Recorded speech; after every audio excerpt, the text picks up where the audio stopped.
नमस्कार दोस्तों, मैं विजय तिवारी। स्वागत है आपका हमारे YouTube channel the books society में, जहां हम आज एक और किताब की श्रृंखला शुरू करने जा रहे हैं, जो कि किताब का कोड होगा BSDLA 136। टोटल जो ये किताब है 2 यूनिट में बटी हुई है, यूनिट 1 और यूनिट 2। एक यूनिट में 5 चैप्टर हैं और दूसरी यूनिट में 6 चैप्टर हैं। टोटल 11 चैप्टर हैं और आज की क्लास में हम जो बात करने जा रहे हैं वो चैप्टर नंबर 1 की बात करने जा रहे हैं, जहाँ चैप्टर का नाम होगा शब्द संपदा और लोकोक्तियाँ। देखो, ये वाली किताब जो ऐसी नहीं है कि जिसमें आप कहानियां पढ़ोगे और आंसर लिखे आओगे। ये थोड़ा सा व्याकरण से रिलेटेड किताब है, तो इसमें हम कॉन्सेप्ट पे ही बात करेंगे। चीज़ों को समझना पड़ेगा और समझने के बाद जो आंसर लिखना है वो बहुत ज़्यादा आसान हो जाता है। अगर आप रटोगे तो ये किताब आपके रटने पे समझ में आने वाली नहीं है। ठीक है भाई। पहले वाले चैप्टर की अगर बात की जाए तो इसमें से 4 क्वेश्चन बनते हैं, जिसमें से 2 क्वेश्चन मैंने लिख रखे हैं अभी और 2 अभी आगे चर्चा करूंगा, जो कि लगातार किसी ना किसी पेपर में पूछे गए हैं। अगर आप प्रीवियस ईयर देखोगे तो आपको ये वाला क्वेश्चन तुरंत दिख जाएगा कि भाषा के सामाजिक स्तर भेद से आप क्या समझते हैं। भाषा के सामाजिक स्तर भेद से आप क्या समझते हैं। और दूसरा क्वेश्चन आपके सामने है, शब्दों के विभिन्न स्रोतों का परिचय दीजिए। तो इससे पहले क्वेश्चन की चर्चा की जाए उससे पहले थोड़ा सा चैप्टर को समझ लिया जाए कि चैप्टर है क्या। तो जैसे कि चैप्टर का नाम है शब्द संपदा, यानी कि हमें इस चैप्टर में ये पढ़ाया जाने वाला है कि शब्द क्या होते हैं, शब्दों का महत्व क्या होता है, शब्दों का निर्माण कैसे होता है और शब्दों के विभिन्न भेद कैसे किए जाते हैं। ये सारी चीज़ें हम पढ़ने वाले हैं। तो देखो भाई, सबसे पहले मैं आपके सामने शब्द की परिभाषा क्लियर कर दूं। तो देखो, शब्द का मतलब क्या होता है। आपको पता है, जो भी हम भाषा बोल रहे हैं, इस भाषा का वाहक कौन है? इस भाषा का वाहक शब्द है। अगर हमें शब्दों का निर्माण नहीं आता तो शायद हम अपने मन की भावनाएं किसी और से नहीं कह पाते। तो आप सभी को पता है हर भाषा की सबसे छोटी यूनिट कौन सी होती है। तो कोई भी पूछे आपसे भाषा की सबसे छोटी यूनिट कौन सी होती है, तो आप बताओगे भाषा की जो सबसे छोटी यूनिट होती है वो होती है अक्षर। किसी भी भाषा की सबसे छोटी इकाई क्या होती है? अक्षर, जिसे हम हिंदी में वर्ण भी कहते हैं। ठीक है भाई। अब देखो, इंग्लिश में लेटर बोलते हैं, हिंदी में वर्ण बोलते हैं, अक्षर भी बोलते हैं। तो शब्द क्या होते हैं, पहले बात ध्यान रखना।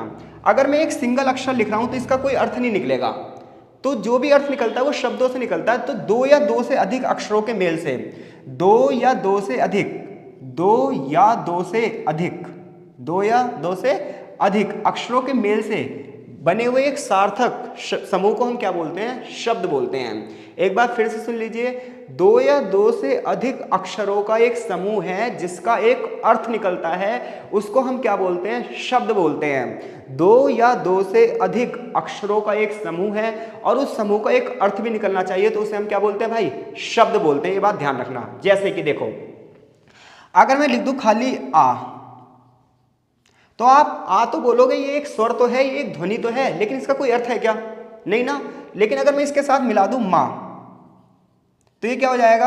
आम। अब इसका एक अर्थ है, यानी कि 2 अक्षर आप मिला रहे हो, लेकिन उसका एक अर्थ भी निकलना चाहिए। अगर अर्थ नहीं निकल रहा है तो वो कभी शब्द नहीं बन पाएगा। ठीक है। फॉर एग्जाम्पल, जैसे आप लिखते हो कलम, आपने कलम लिखा, इसमें 3 अक्षर मिले हुए हैं, का ला मा। तो इसका एक अक्षर है, इसका एक अर्थ है कि हाँ भाई, कलम का मतलब होता है लिखने वाली एक वस्तु। ठीक है। लेकिन अगर मैं इसे ऐसे लिख देता, माला का मलक, इसका कोई अर्थ निकल रहा है? तो शब्दों का मतलब अक्षरों का एक ऐसा समूह होना चाहिए, एक ऐसा ऑर्डर होना चाहिए, एक ऐसा व्यवस्थित क्रम होना चाहिए जिसका अपना एक अर्थ निकल रहा हो, तो वो क्या कहलाएगा? शब्द कहलाएगा।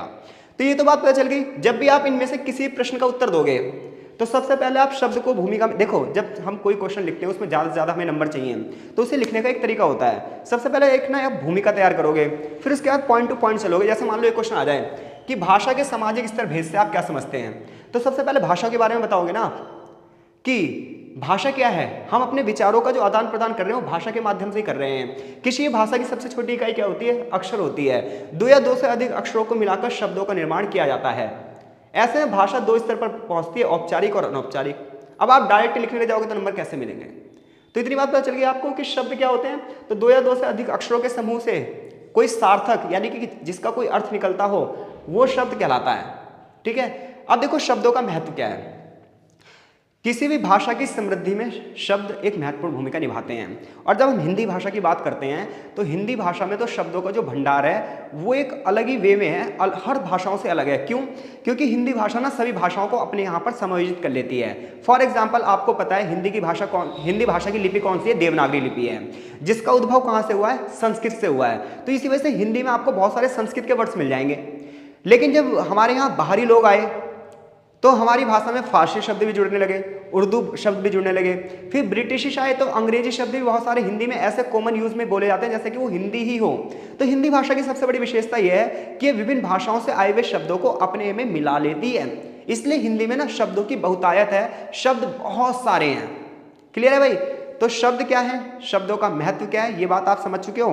तो देखो जैसा कि आपकी किताब भी हमें बताती है थोड़ा सा शब्दों के महत्व के बारे में, कि अगर भाषा में शब्द ना हो तो शायद हमारे मन में ना एक छवि नहीं बन पाएगी। फॉर एग्जाम्पल जैसे मैंने यहाँ पर आम लिखा, तो जब आप किसी से बोलोगे आम, तो जैसे आपने किसी से बोला भाई मुझे आम चाहिए, तो तुरंत ही उसके मन में भी एक पिक्चर तैयार हो जाएगी, हाँ भाई ये चीज़ आम होती है।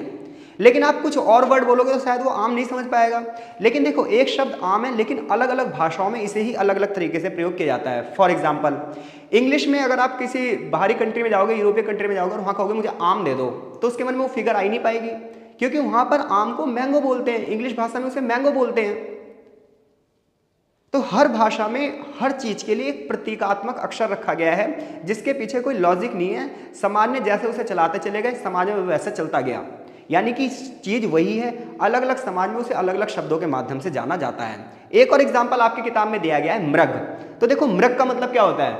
वैसे तो मृग का मतलब हिरन होता है ना भाई, मृग का मतलब क्या होता है? मृग का मतलब हिरन होता है। लेकिन आज के टाइम पे मृग का मतलब हम हिरन समझते हैं, लेकिन पहले ऐसा नहीं है।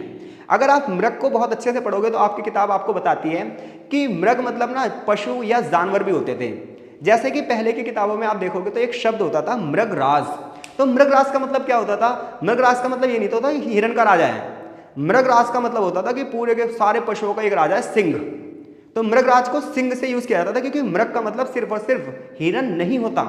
मृग का मतलब क्या होता है? मृग का मतलब पशु भी होते हैं, जानवर भी होते हैं। मृगराज का मतलब हिरन का राजा नहीं बल्कि पशुओं का राजा होता है। तो ऐसे में मैं कुल मिलाकर ये बताना चाहता हूँ आपको कि शब्द एक ही है, वस्तु एक ही है, लेकिन उसे शायद हम अलग अलग सोसाइटीज में, अलग अलग समाजों में अपनी धर्म, जाति, भाषा के आधार पर अलग अलग शब्दों से जानते हों। क्योंकि हर एक समय की, हर एक जगह की जो परिस्थितियां हैं, हर एक जगह के जो रीति रिवाज है, उसके हिसाब से शब्दों का नामकरण अलग अलग हो रखा है।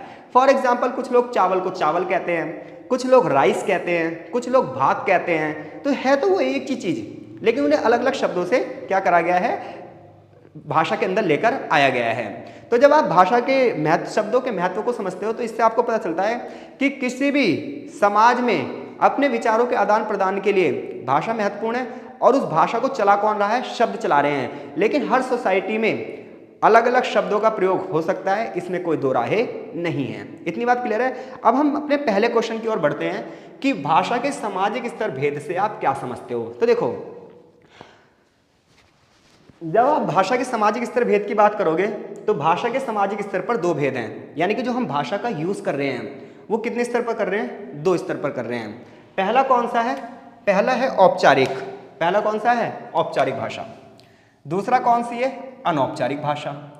तो देखो औपचारिक और अनौपचारिक में क्या अंतर है।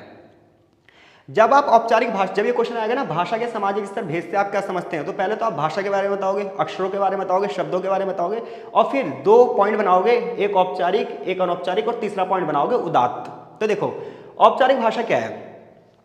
तो जब हम स्कूल में जाते हैं तो स्कूल में जो हम भाषा का रूप सीखते हैं वो कौन सी होती है? औपचारिक भाषा होती है। क्योंकि औपचारिक भाषा जो है वो नियमों में बंधी होती है, रूल और रेगुलेशंस में बंधी होती है, उसमें व्याकरण के नियम चलते हैं, उसमें हमें पढ़ना पड़ता है कि कर्ता क्या है, कर्म क्या है, करण क्या है, संप्रदान क्या है, अपादान क्या है, सारी चीज़ें पढ़नी पड़ती है। संधि विच्छेद पढ़ रहे हैं, नाउन प्रोनाउन यानी कि संज्ञा सर्वनाम, विशेषण विशेष्य, कहाँ पर किन शब्दों का प्रयोग किया जाना चाहिए, ये सारी चीज़ें हम सीख रहे हैं। तो भाषा का औपचारिक रूप जो है वो व्याकरणिक नियमों में बंधा हुआ है, वो एक सहज भाषा है, या फिर मैं ये कह सकता हूँ प्राय स्कूलों में प्रयोग होने वाली भाषा या किसी व्यावसायिक स्थल में प्रयोग होने वाली भाषा, ये सब कौन सी भाषा है? औपचारिक भाषा।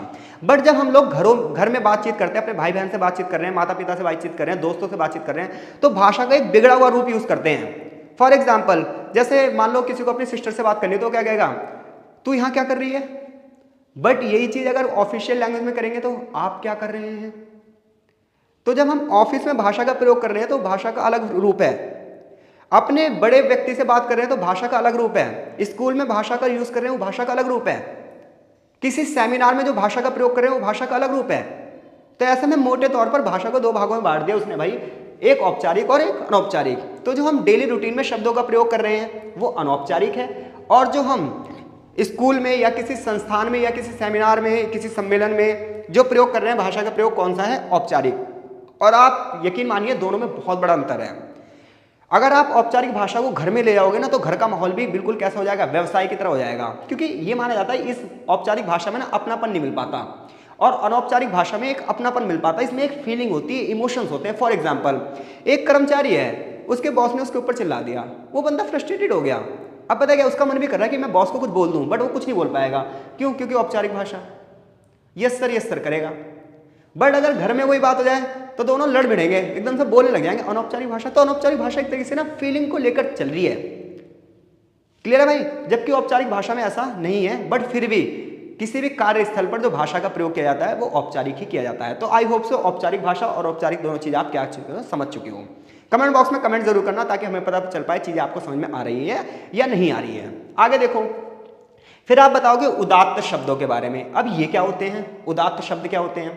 तो देखो, उदात्त शब्द वे शब्द होते हैं जिनका हम सीधे सीधे प्रयोग नहीं करते, क्योंकि हमारा जो समाज है वो कुछ शब्दों को ऐसे मानता है वो अशुभ का प्रतीक है, अमंगल का प्रतीक है, उनका प्रयोग करने से कुछ गलत हो जाएगा, तो उसकी जगह वो दूसरी चीजों का प्रयोग करते हैं। फॉर एग्जाम्पल, जैसा कि आपकी किताब में दिया गया है कि सपोज डैट किसी की मृत्यु हो गई है, तो जब किसी की मृत्यु हो गई तो हम डायरेक्ट नहीं कहते कि वो मर गया, हम क्या कहते हैं? हम उसकी जगह ऐसे वर्ड्स यूज करते हैं, ऐसे वाक्यों का यूज करते हैं कि उनका स्वर्गवास हो गया है, उनका देहवसान हो गया है, वो अब नहीं रहे, वो गुजर गए।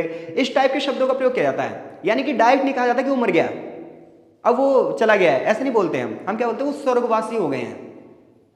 क्लियर है? तो उदात्त शब्द वो शब्द होते हैं जिनका सीधे सीधे प्रयोग नहीं किया जाता, बल्कि उनकी जगह कुछ अन्य शब्दों का प्रयोग किया जाता है, क्योंकि हर एक समाज ये मानता है कि कुछ शब्द ऐसे होते हैं जो निगेटिव होते हैं, जो नकारात्मकता का सूचक होता है, उनका प्रयोग वैसे नहीं करना चाहिए। फॉर एग्जाम्पल, जैसे एक एग्जाम्पल दिया किताब में, आपकी उदाहरण दिया है कि सपोज डेट कि एक स्त्री है तो उसके पति की मृत्यु हो गई, तो हम क्या कहेंगे डायरेक्ट कि वो विधवा हो गई? नहीं, उसके लिए अलग अलग शब्दों का प्रयोग किया जाता है। ऐसे शब्दों का प्रयोग किया जाता है कि चूड़ियाँ टूट गई उसकी, सुहाग का सिंदूर पुछ गया, इस टाइप के वर्ड्स यूज किए जाते हैं। तो उदात्त शब्द वो शब्द हैं जो कि अमंगलकारी हैं, उन्हें डायरेक्ट यूज नहीं किया जा सकता, उसकी जगह अन्य शब्दों का प्रयोग किया जाता है। जैसा कि आपकी किताब में कुछ और उदात्त शब्दों के एग्जाम्पल दिए गए हैं, जैसे कि बहुत सारी सोसाइटी ऐसी है जो सांप को सांप नहीं कहती, उसके लिए कीड़ा शब्द का यूज करती है।